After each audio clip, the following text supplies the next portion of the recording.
ನಮಸ್ಕಾರ ವೀಕ್ಷಕರೇ. ಇಡೀ ದೇಶದಲ್ಲಿ ಒಂದು ರೀತಿ ಬೆಳವಣಿಗೆ ಆಗ್ತಾ ಇದ್ರೆ ತಮಿಳುನಾಡಿನಲ್ಲಿ ಇನ್ನೊಂದು ರೀತಿಯ ಬೆಳವಣಿಗೆ ಆಗ್ತಾ ಇದೆ. ದಶಕಗಳ ಬಳಿಕ ಪೊಲಿಟಿಕಲ್ ಶಿಫ್ಟ್ ಕಂಡಿರೋ ರಾಜ್ಯದಲ್ಲಿ ಸಿಎಂ ಜೋಸೆಫ್ ವಿಜಯ್ ವಿಚಿತ್ರ ಸುದ್ದಿಗಳ ಮೂಲಕ ಸದ್ದು ಮಾಡ್ತಾ ಇದ್ದಾರೆ.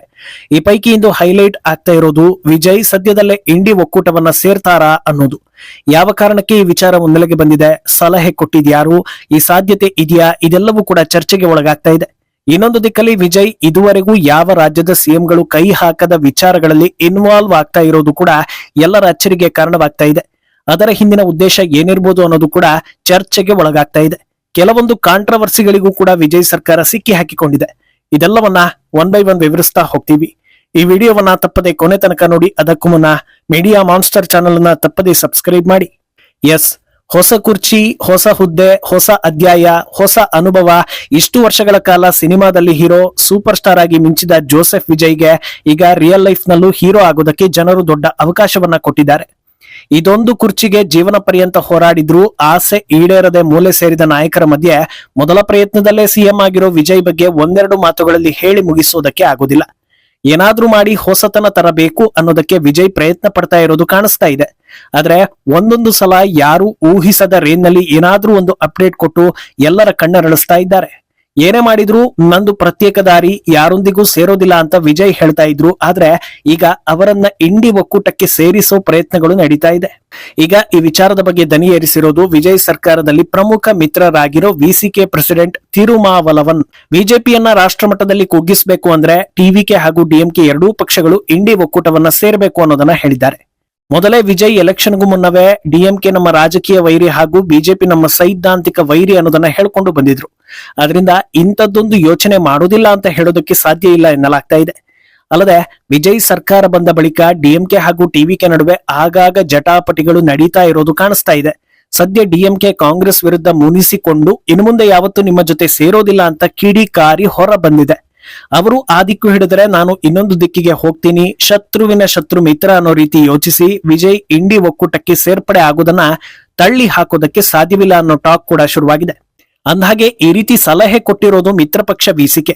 ಇನ್ನೂ ಕ್ಲಿಯರ್ ಆಗಿ ಹೇಳಬೇಕು ಅಂದ್ರೆ ಕೇವಲ 2 ಸೀಟ್ ಗೆದ್ದಿರೋ ವಿಸಿಕೆ. ಅವರ ಮಾತಿಗೆ ವಿಜಯ್ ಮಣೆ ಹಾಕ್ತಾರಾ, ಸೀರಿಯಸ್ ಆಗಿ ತಗೊಳ್ತಾರಾ ಅನ್ನೋ ಅನುಮಾನ ಇದ್ರೆ ತೆಗೆದುಕೊಳ್ಳಲೇಬೇಕು ಅನ್ನೋ ಸಿಚುವೇಶನ್ ಬಂದ್ರೂ ಬರ್ಬೋದು. ಯಾಕಂದ್ರೆ ವಿಜಯ್ ಸಿಎಂ ಆಗೋದಕ್ಕೆ ಪ್ರಮುಖ ಕಾರಣ ಆಗಿದ್ದೆ ಇದೇ ವಿಸಿಕೆ. ಎಷ್ಟೊತ್ತಿಗಪ್ಪ ಬಹುಮತ ಸಿಗುತ್ತೆ ಅಂತ ದಿನವೂ ಕಾಯ್ತಾ ಇದ್ದ ವಿಜಯ್ ಕೊನೆಗೂ ಪ್ರಮಾಣ ವಚನ ಫಿಕ್ಸ್ ಮಾಡ್ಕೊಂಡಿದ್ದು ಇದೇ ವಿಸಿಕೆ ಕನ್ಫರ್ಮೇಶನ್ ಕೊಟ್ಟ ಬಳಿಕವೇ. ಅದು ಅಲ್ಲದೆ ವಿಸಿಕೆಯನ್ನ ಮೆಚ್ಚಿಸೋದಕ್ಕೆ ಎಲ್ಟಿಟಿಇಯ ಕ್ಯಾಪ್ಟನ್ ಪ್ರಭಾಕರನ್ ಸ್ಮರಣೆ ಕೂಡ ಮಾಡಿ ಕಾಂಗ್ರೆಸ್ಗೂ ಕೂಡ ವಿಜಯ್ ಬಿಸಿ ಮುಟ್ಟಿಸಿದ್ರು. ಆದ್ರೆ ಈಗ ರಾಹುಲ್ ನೇತೃತ್ವದಲ್ಲಿ ಕಾಂಗ್ರೆಸ್ ಯಾರು ಎಷ್ಟೇ ಅವಮಾನ ಮಾಡಿದ್ರು ಅವರನ್ನ ದೂರೋ ಸ್ಥಿತಿಯಲ್ಲಿ ಇಲ್ಲ. ಬದಲಿಗೆ ಬನ್ನಿ ಬನ್ನಿ ಅಂತ ಕರೆಯೋ ಸ್ಥಿತಿಯಲ್ಲಿದೆ. ಆದ್ರಿಂದ ಇಂಡಿ ಒಕ್ಕೂಟಕ್ಕೆ ವಿಜಯ್ ಹೋಗೋದಿಲ್ಲ ಅಂತ ಖಡಾಖಂಡಿತವಾಗಿ ಹೇಳೋದಕ್ಕೆ ಆಗೋದಿಲ್ಲ. ಇನ್ನು ಈ ರೀತಿ ಸಲಹೆ ನೀಡಿರೋ ವಿಸಿಕೆ ನಾಯಕ ಇನ್ನೊಂದು ಬಾಂಬ್ ಕೂಡ ಹಾಕಿದ್ದಾರೆ. ಅದೇನು ಅಂದ್ರೆ ನಾವು ಡಿಎಂಕೆ ಜೊತೆ ಅಧಿಕೃತವಾಗಿ ಬೇರೆ ಆಗಿಲ್ಲ ಅನ್ನೋದು. ಇದು ನಿಜಕ್ಕೂ ತಮಿಳುನಾಡು ರಾಜಕೀಯವನ್ನ ನೋಡಿ ಅಚ್ಚರಿ ಪಡುವಂತೆ ಕಾಣಿಸ್ತಾ ಇದೆ. ವಿಸಿಕೆ ನಾಯಕ ಹೇಳೋದು ನಾವು ವಿಜಯ್ ಕ್ಯಾಬಿನೆಟ್ ನಲ್ಲಿ ಇದ್ದೀವಿ ಅನ್ನೋ ಕಾರಣಕ್ಕೆ ಡಿಎಂಕೆ ಇಂದ ದೂರ ಆಗಿದ್ದೀವಿ ಅನ್ನೋ ಅರ್ಥ ಬರೋದಿಲ್ಲ.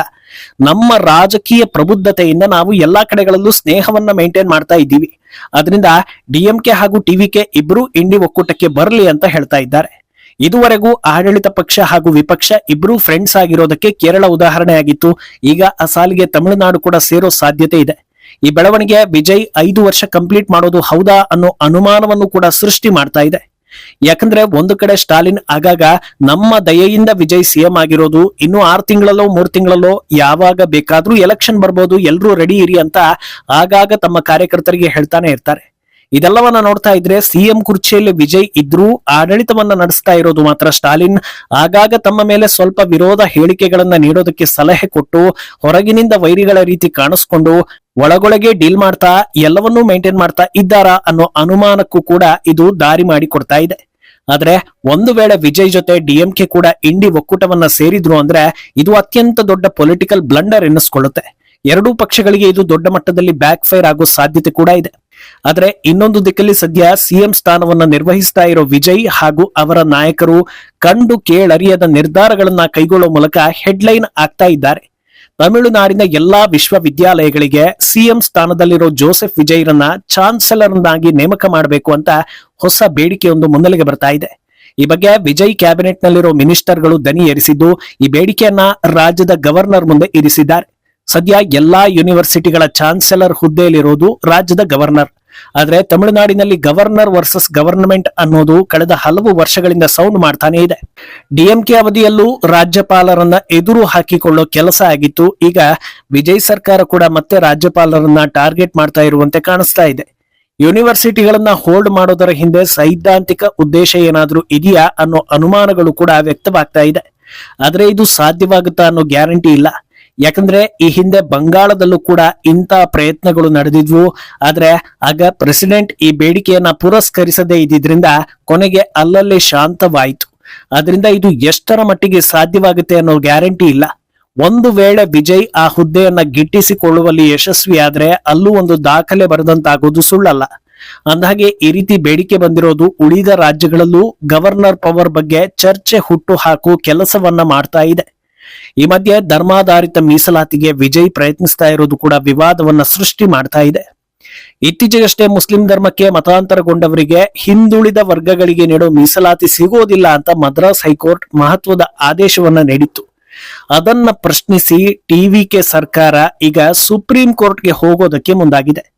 ಇದು ದೊಡ್ಡ ಮಟ್ಟದಲ್ಲಿ ನೆಗೆಟಿವ್ ಕ್ರಿಯೇಟ್ ಮಾಡ್ತಾ ಇದೆ. ಡಾಕ್ಟರ್ ಅಂಬೇಡ್ಕರ್ ಸಂವಿಧಾನದಲ್ಲಿ ಮೀಸಲಾತಿ ಅನ್ನೋ ಕಾನ್ಸೆಪ್ಟ್ ಬಂದಿರೋದರ ಹಿಂದೆ ದೊಡ್ಡ ಹೋರಾಟ ಇದೆ. ಹಿಂದೂ ಧರ್ಮದಲ್ಲಿ ಕೆಲ ಸಮುದಾಯಗಳು ಶೋಷಣೆಗೆ ಒಳಗಾಗಿವೆ, ಅವರನ್ನ ಸಮಾಜದಲ್ಲಿ ಮುಂದೆ ತರಬೇಕು ಅನ್ನೋ ಕಾರಣಕ್ಕೆ ಅಂಥವರನ್ನ ಗುರುತಿಸಿ ಮೀಸಲಾತಿ ಕೊಡೋ ವ್ಯವಸ್ಥೆ ನಮ್ಮಲ್ಲಿದೆ. ಆದ್ರೆ ಧರ್ಮವನ್ನೇ ಬದಲಾಯಿಸಿಕೊಳ್ತೀನಿ ಆದ್ರೂ ನನಗೆ ಸೌಲಭ್ಯ ಬೇಕು ಅನ್ನೋ ರೀತಿ ಕೇಳಿದ್ರೆ ಸಾಮಾನ್ಯ ಜ್ಞಾನ ಇರುವವರೆಲ್ಲರೂ ಅದನ್ನ ತಪ್ಪು ಅಂತ ಹೇಳ್ತಾರೆ. ಆದ್ರೆ ದೊಡ್ಡ ಸೆಲೆಬ್ರಿಟಿ ಹಾಗೂ ಸಿಎಂ ಆಗಿರೋ ವಿಜಯ್ಗೆ ಇಷ್ಟು ಚಿಕ್ಕ ವಿಷಯ ಯಾಕೆ ಗೊತ್ತಾಗ್ತಾ ಇಲ್ಲ? ಯಾರಾದ್ರೂ ಅವರಿಗೆ ಇದನ್ನ ಸರಿಯಾಗಿ ತಿಳಿಸಿಲ್ವಾ ಅಥವಾ ಅವರೇ ಈ ಬಗ್ಗೆ ಸರಿಯಾಗಿ ಅಧ್ಯಯನ ಮಾಡ್ಲಿಲ್ವಾ ಅನ್ನೋ ಪ್ರಶ್ನೆ ಕೂಡ ಜನರ ಕಡೆಯಿಂದ ಬರ್ತಾ ಇದೆ.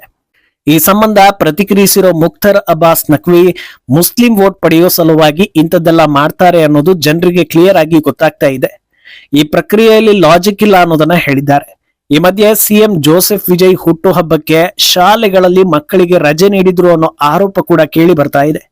ಕೆಲ ಶಿಕ್ಷಣ ಸಂಸ್ಥೆಗಳಲ್ಲಿ ಟಿವಿಕೆ ನಾಯಕರು ಹಾಗೂ ಕಾರ್ಯಕರ್ತರು ಮಕ್ಕಳನ್ನ ವಿವಿಧ ಚಟುವಟಿಕೆಗಳಿಗೆ ಬಳಸ್ಕೊಂಡಿದ್ದಾರೆ, ಟಿವಿಕೆ ಪರವಾಗಿ ಘೋಷಣೆಯನ್ನ ಕೂಗಿಸಿಕೊಂಡಿದ್ದಾರೆ. ಇನ್ನೂ ಸಾಕಷ್ಟು ಆರೋಪಗಳು ಸರ್ಕಾರದ ಮೇಲೆ ಬರ್ತಾ ಇದೆ. ಈ ಸಂಬಂಧ ಮದ್ರಾಸ್ ಹೈಕೋರ್ಟ್ ಸರ್ಕಾರಕ್ಕೆ ನೋಟಿಸ್ ಒಂದನ್ನ ಜಾರಿ ಮಾಡಿದೆ. ಇಂಥ ಕೆಲಸಗಳು ಪ್ರೂವ್ ಆಯ್ತು ಅಂದ್ರೆ ಕೆಲವೊಂದು ವಿಚಾರಗಳಲ್ಲಿ ಗಳಿಸಿದ್ದ ಮೆಚ್ಚುಗೆ ಕೂಡ ಮಂಕಾದಂತ ಆಗುತ್ತೆ ಅನ್ನೋದನ್ನ ಜನರು ಹೇಳ್ತಾ ಇದ್ದಾರೆ. ಮುಂದೇನಾಗುತ್ತೆ ಅನ್ನೋದನ್ನ ಕಾದು ನೋಡ್ಬೇಕು. ಈ ಬಗ್ಗೆ ನಿಮ್ಮ ಅಭಿಪ್ರಾಯವನ್ನ ತಪ್ಪದೆ ಕಮೆಂಟ್ ಮೂಲಕ ತಿಳಿಸಿ.